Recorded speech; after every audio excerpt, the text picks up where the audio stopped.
18 पुराणांची संक्षिप्त विषयसूची एका श्लोकाद्वारे आपण ही 18 पुराणे लक्षामध्ये ठेवू शकतो.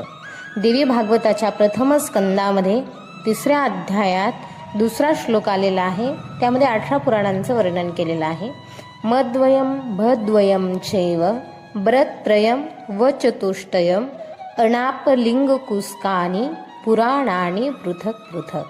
या एका श्लोकामध्ये 18 पुराणांचं वर्णन केलेलं आहे. मद्वयम, म अक्षराची 2 पुराणं, मत्स्य पुराण, मार्कंडे पुराण. भ अक्षराची 2 पुराणं, भविष्य पुराण तथा भागवत पुराण. ब्रत्रयम, ब्र अक्षराची 3 पुराणं, ब्रह्मपुराण, ब्रह्मांड पुराण आणि ब्रह्मवैवर्त पुराण. व अक्षराची 4 पुराणं, वामन पुराण, विष्णू पुराण, वायू पुराण आणि वराह पुराण. वायू पुराणाला शिव महापुराण असं म्हणतात. अ अक्षराचे 1 पुराण अग्निपुराण, ना अक्षराचे 1 पुराण नारद पुराण, प अक्षराचे 1 पुराण पद्मपुराण, ली अक्षराचे 1 पुराण लिंग पुराण, ग अक्षराचे 1 पुराण गरुड पुराण, कु अक्षराचे 1 पुराण कुर्म पुराण आणि स्क अक्षराचे 1 पुराण स्कंद पुराण.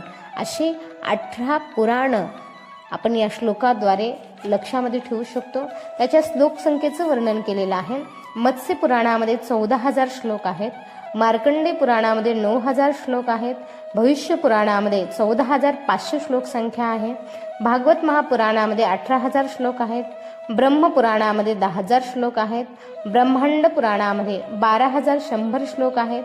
ब्रह्मवैवर्त पुराणामध्ये 18,000 श्लोक आहेत. वामन पुराणामध्ये 10,000 श्लोक आहेत. वायुपुराण अर्थात शिव महापुराणामध्ये 24,000 श्लोक आहेत. विष्णू पुराणामध्ये 23,000 श्लोक आहेत. वराह पुराणामध्ये 24,000 श्लोक आहेत. अग्निपुराणामध्ये 16,000 श्लोक आहेत.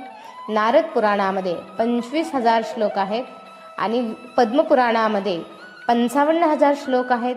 लिंग पुराणामध्ये 11,000 श्लोक आहेत. गरुड पुराणामध्ये 19,000 श्लोक आहेत. कुर्म पुराणामध्ये 17,000 श्लोक आहेत आणि स्कंद पुराणामध्ये 81,000 श्लोक आहेत. अशी 18 पुराणं आणि 18 पुराणामध्ये कोणत्या पुराणामध्ये किती श्लोक आहेत याची संक्षिप्त विषयसूची आपण या ठिकाणी वर्णन केलेली आहे.